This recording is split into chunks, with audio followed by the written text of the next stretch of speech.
The crew worldwide, from Cali to Twitter, real hardcore fans, boxing ass niggas, consistency cops, police the views, we'll pull up receipts for any debate you choose. Shout outs to Clan Archie for the dope production.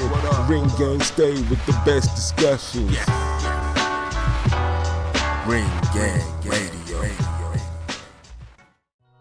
What's good, Joe? Welcome to another episode of Real Talk, where, as always, the shit's real, we talk about it.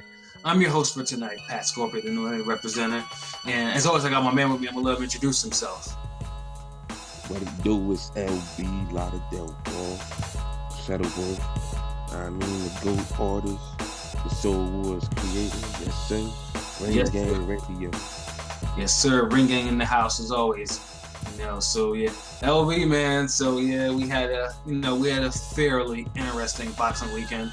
A weekend that we didn't really expect much of. The expectations were set low, like real low. Right, and then things eventually kicked up, and there was enough things that went down that there's definitely we could talk about it. Starting with, of course, the biggest card of that weekend. Tyson Fury versus Tom Schwarz.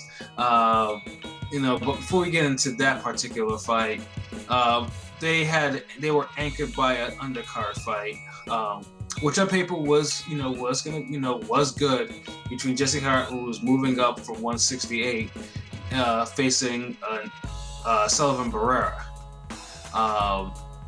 That fight, unfortunately, sometimes, obviously there are fights of papers that are like, oh, this shit will be good. And then they go in the ring and it's just like, it's completely opposite, that's what this fight was. It was a chore to watch. I mean, it was just, garbage water. Yeah, pretty much. I mean, the only thing, the one clear takeaway I took from it is like Sullivan Barrera has probably seen better days as a fighter, which was surprising to me because he looked all like washed. He looked terrible. Yes. Oh my goodness. Like he looked done. Like literally done. Like no pep in his step. Just turning his head. Not really engaging how he should. Just. Right, and I don't know where. Because I remember he had his last couple of fights. He got KO'd by Bivol, and that was a slow beatdown. Bivol. Yeah. That's probably Bivol's best performance yet as a pro. Still, And then after that, I saw the fight with him and Sean Monahan, and that was a fight I expected him to actually win handily. Instead, that shit was way too competitive than it should have been. Especially since Monahan got destroyed afterwards. He got destroyed afterwards, which I was live for. I was in the house for. So yeah, Barrera just looked all types of washed. He was in shape, but he just looked completely washed, which is surprising since the man only has like 25, 26 pro fights. But he's a Cuban fighter. You just never know. When that odometer starts creeping to zero. He's had hard fights though. And he's always had, in order for him to win, like he always had to fight at the top level. Like even his the Joe Smith performance, he got dropped in that shit. Yeah, he did. And that's like one of his best fights. So but maybe the Bivol beating kind of took a lot out of him. You never know, man. But anyways, the whole matter of it, what it really comes down to, we're saying all this to illustrate a picture, just to let you know the level that Sullivan Barrera was at night. Mm-hmm. But it just, when you see that, it just makes Jesse Hart's performance all the worse, yo. Yeah, I don't know what. Let's put it this way. Barrera was set up for Jesse Hart to actually make a statement at 175, and instead it was just he struggled. He struggled in a way he hurt him on occasion, but afterwards he hurt him multiple times. Not on occasion. He hurt him like every other round. Like And would It's let him like- off the hook. He would let him off the hook every fucking time and look so sloppy and throw the dumbest fucking punches. Right, Like- especially that wild. Tiger uppercut shit he kept fucking throwing. Like, Yeah, nigga doing it from like 14 feet away and shit. I was like, Oh.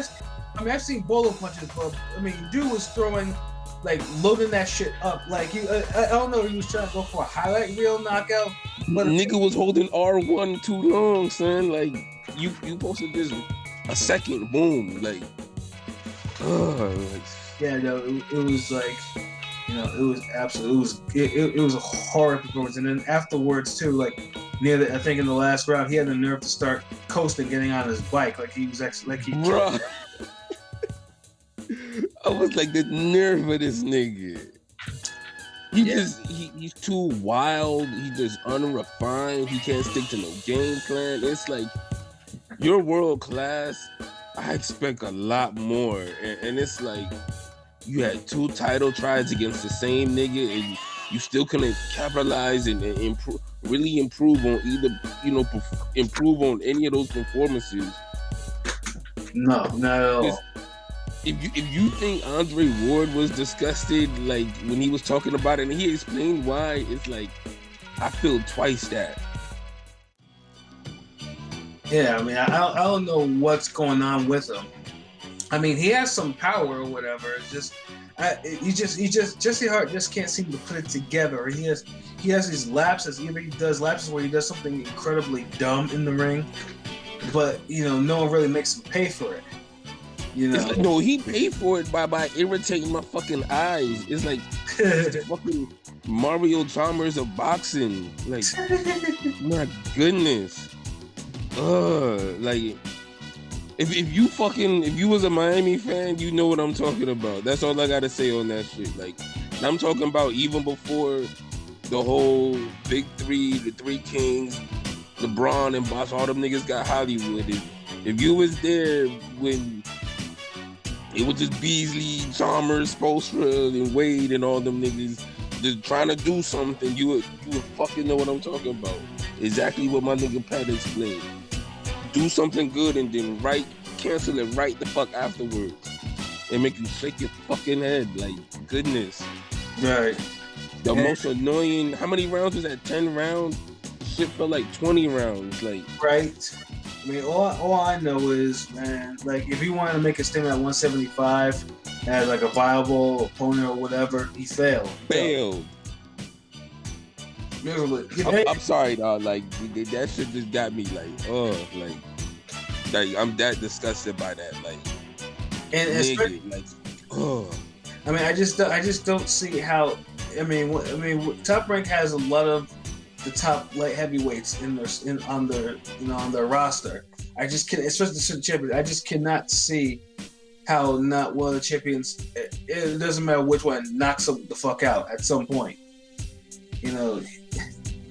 Like, he fooled at 175 to me. Like, yeah, he's fooled at one, and unless he, and I ain't gonna be super negative, although it sounds like it, but it is what it is. It's like I got standard, my nigga, shit. Mm-hmm. And I just look at all the much better fighters who could put on better performances, not getting that TV time. Right. And niggas can be like, oh no, man. The fuck all this. Nah, it don't matter. I know he black, whatever. I'm black. I'm just saying for the fucking love of boxing, my nigga. That's all I'm saying. Yeah. All I'm saying, like, you gotta do better, man. Like, I don't know what's his people doing around him. Like, I don't know if y'all ever hear this shit. I'm just saying, with all due respect, y'all niggas gotta level up, man. You given an opportunity to fucking shine, and you just fucking fumble it multiple times. Yeah, it was that shit was just it was just bad. Like, I was just like, they're gonna give him the victory next. That was my mind state, man. I just Jesse Hart just had a walk nigga in front of you and you couldn't even do nothing about it, man. Like, not even a you knockdown. failed practice mode, nigga. You failed practice mode. I mean, not even a damn knockdown. I mean, that shit is wild to me. Not even a knockdown in that fight. And Barrera was, like I said, Barrera was ready to go at various times. Yeah. I I don't see him troubling anybody. Like Kovalev, no. Fucking Alvarez, no. Gvozdyk, no. Bivol, no. Brown, no. Not Chalimba, no. Yeah. It's just like he's in a place where he's a liability now. He's just like, I mean, if I were him, I'd tell it back to 168 at least. Yeah, I don't think he's ready for the smoke that these 175 niggas have on him. You know what I'm saying? Somebody at 168, but 175, nah, that's not you can't. There's too many killers up there, man. Like the whole top 10. How many niggas I just named? Right. Yeah, no one's light heavyweight, it's closest thing in boxing to a murderer's row. You can't fuck around in that division, you get deteriorated real quick. It may take you one fight, it may take you a whole bunch of fights, but it'll eventually get you. He won't even beat Badou Jack right now, and Badou Jack has seen better days. Right. You know what I'm saying? So it was a choice, and it was even more of a chore. Obviously, was the wait between that damn fight and then the next fight that we're going to talk about, Tyson Fury versus Tom Schwarz. As we all know, this was Tyson Fury's first fight since the draw that he got against Deontay Wilder. Like I said, basically Tom Schwarz was like a big who. The only thing that you knew that the WBO, for whatever reason, had him ranked number 2. And, I ain't seen a motherfucking fight of his. I haven't seen anything. He hasn't beat anyone on his record. Not one person that you can even consider ranked. But hey, we're mode. Yeah. But hey, ESPN, it's like, hey, let's have all these video vignettes or whatever, on Tom Schwarz, and it's just like, oh my god, between that and the interesting diatribes from Fury about random shit, it was just like, man, they're really trying to milk this. Like, just get this start this shit. We had that. We had the 3 national anthems, which that's for another type of rant. About having all these damn national anthems on TV and having to sit through them. And then of course we had Tyson Fury with his Rocky IV type of entrance or whatever, except without the ring walk. But even in that, the whole locker room ring walk was dope too, with the posters and shit, the previous lineal champions. Because you see how ESPN was beating us in the head with that shit. Yeah, I was like, what the fuck? You could have had a thorough ass drinking game of how many times you take a shot every time you hear what motherfuckers say lineal, lineal heavyweight champion. Yes, we know Tyson Fury is the man of that division.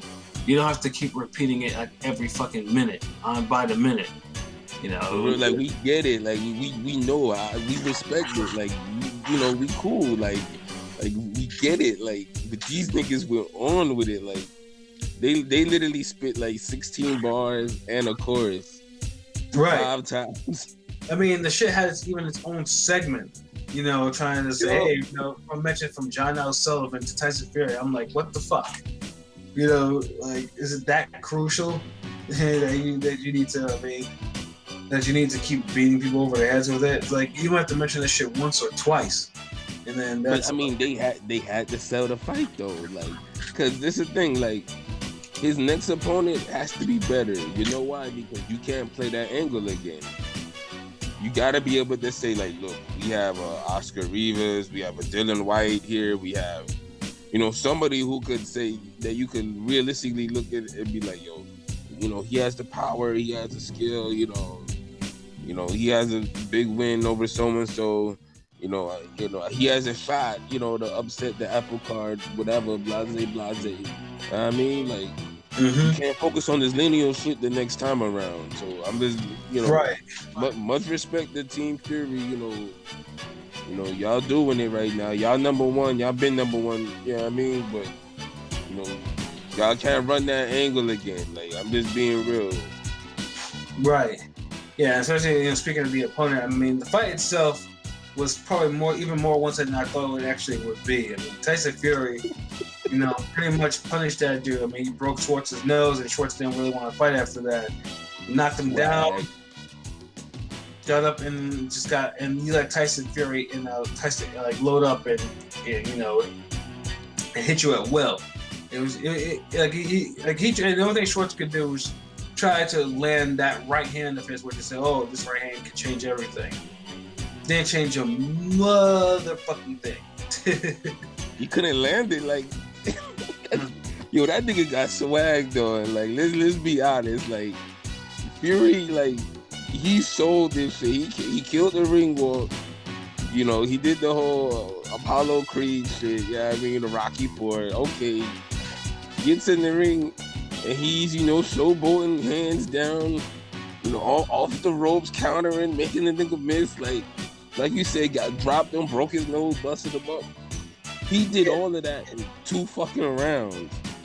And honestly, that's what you're supposed to do with mismatches. Yeah, but I mean, like I said, I'm not over impressed. I mean, I've never been really impressed with Tyson Fury anyways. I mean, and like I said before, I mean, it's a miracle to me that someone hasn't KO'd him yet. But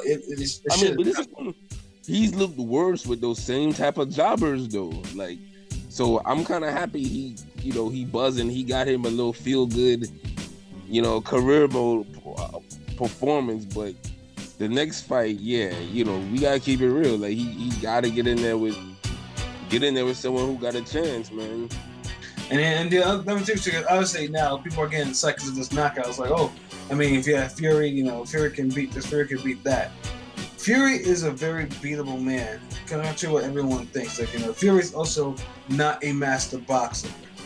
His only thing is he's a big guy. He's a 6'9", 260 something pound guy that knows how to use his feet and knows how to use upper body movement. That's literally. I mean, it's not like his defense is like anything like godly or anything like that. It's just more or less because he has a lot of physical stature behind him to pull off what he does. But his defense and reflexes he knows how to use it. Like to me, Vitaly Klitschko did too, but he never looked as slick as Tyson Fury does. Yeah, but also Vitaly never got hit as cleanly as Fury did. True. I mean, he's been caught clean enough though. I mean, niggas put hands on Vitaly, but yeah, but the thing is too, but the thing is, he's never had struggle performances like Fury has. Like, I mean, the only time Vitaly really struggled to hit somebody was against Chris Bird. That's the only fight, because he wasn't touching Chris Bird for a motherfucking thing in that fight. Whereas Fury, he landed some shots, but it's just Chris Bird took them shits like a G. No, he just rolled with those punches until Vitaly ripped his shoulder out the frame, and now that was that. I mean, I vaguely recall Chris Bird taking a few flesh ones on the chin. Like, you don't fight Vitaly Klitschko and not get hit one good fucking time. Like, we know Bird chin solidified it, and it's funny you mentioned Chris Bird because even for Tyson Fury's skill level, his skill level not seeing Chris Bird to me, but he has so far, like in the heavyweight division, this era he's in right now, he's almost like the Chris Bird of his division, like the most skilled guy. But I can't say he on Chris Bird level. He just got, like you said, better dimensions to play with. Right. And in a weaker era. But then you have people like say, between because of that, they're like, oh, Tyson Fury is this. So there's the overrating of Tyson Fury that's starting to develop. I'm just like, he's not that great a fighter. He's really not. Good fighter. He's a good fighter. We gotta give him that. Yeah. But look, I'm not Tim Bradley up here. That nigga was saying he was the Terrence Crawford of the heavyweight. Yeah, no, Tim was clearly drinking during that broadcast.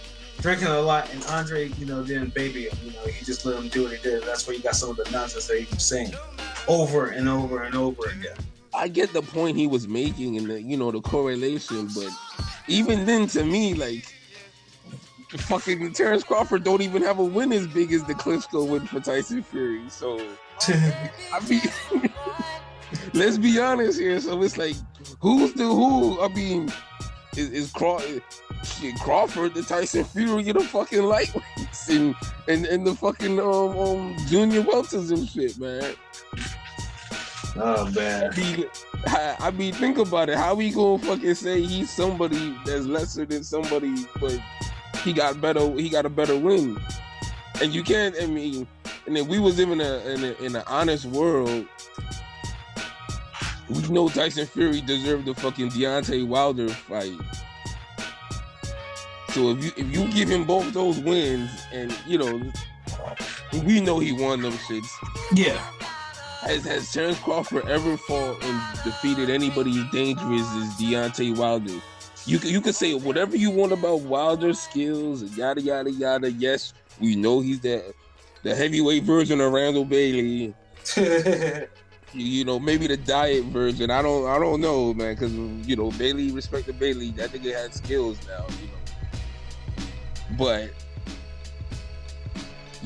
Wilder's dangerous as fuck, and they clearly beat him, and then beat a nigga that Wilder done trained and sparred with in Klitschko.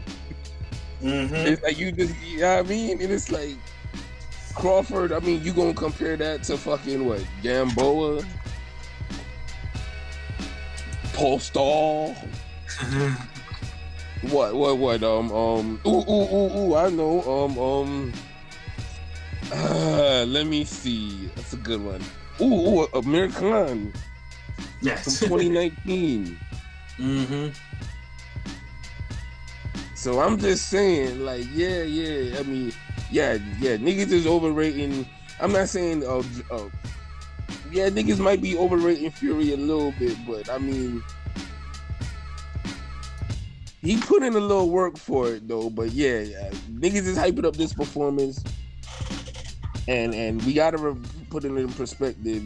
Tom Schwarz was like an official creator boxer mode type. He was built up. They gave him like, minimum stats all across the board. Gave him an inflated record. Had a whole bunch of KOs over niggas that was even more unknown than he is. And they brought him out. Tyson Fury swagged out, did his thing. You know what I mean? And at least he got him out of there in 2 fucking rounds. There's niggas out there who would have took that fight the distance. Right. Yeah. So at least Fury saved us from, some bullshit. Because he honestly had like a 5-round minimum for me. Before I start saying, hold on, man. Like, y'all niggas, like, what the fuck is up? Right, before you either pass out or you go flipping something else. Oh, in my case, I probably would have passed out and went past 5. Before I start questioning this nigga's skills, like, hold on, man. If Bird go the distance with niggas is different. We know he don't have the power like that. Although he's knocked dudes out and shit, Jimmy Thunder. I mean, so yeah, it's different when you 6'9" and you 260 pounds and shit. It's different when you ain't putting a guy away and you 6 feet, fucking 217, and you fighting a motherfucker 6'4", 250 and shit. So right, put it in perspective. So Fury had to look good in this performance. We said that shit in the preview. He had to look great, and he did. And it's like, y'all niggas don't jump for joy too much. He was supposed to. So y'all kill this overrating shit before my nigga Pat go crazy, cause he's still in mourning cause for Joshua. I mean, so shit. So y'all take it easy on him, man.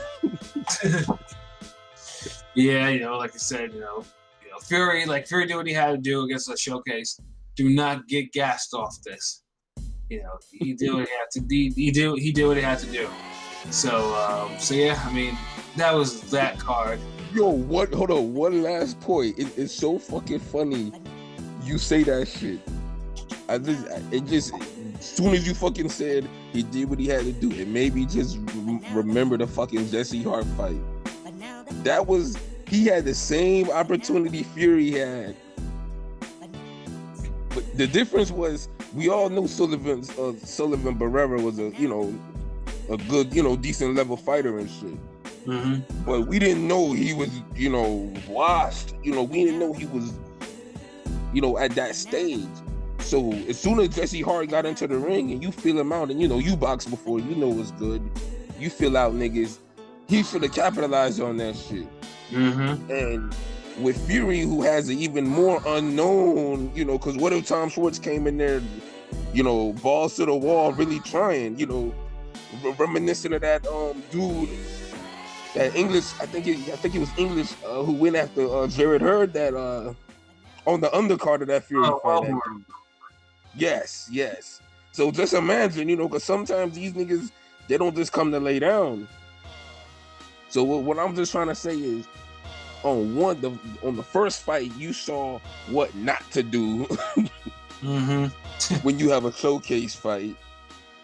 The second fight, the Fury fight, showed you what you're supposed to do when you have a showcase fight. If that was the most clear example of, yin and yang, I mean, I just had to point that shit out. Yeah, definitely. Oh man. niggas got all deep, like I'm almost thinking, and what me and PJ just had the podcast with the whole effective boxing versus scary boxing. And Hart wasn't scary, but he damn sure wasn't effective like he was supposed to be. And Fury was effective as fuck. Yeah, I mean that podcast was. I mean, by the way, if you haven't heard that podcast, go listen to it and get your knowledge up, because there was plenty of good examples of each in that podcast. That's for damn sure. The eye test. Yeah, the eye game. But yeah, that card kind of that blew my buzz a little bit, because like I said, it just didn't get to the point where you could say, oh yeah, to care about it at the end of it. Shit happened. Tyson Fury won. Jesse Hart won. Next. Yeah, it was an infomercial, because it was a bittersweet night. Like, it almost felt like if you would have had the Tyson Fury fight first, you would have never finished watching the Jesse Hart fight. Hell no. Oh man. But I mean, also too, there were also other fight cards on that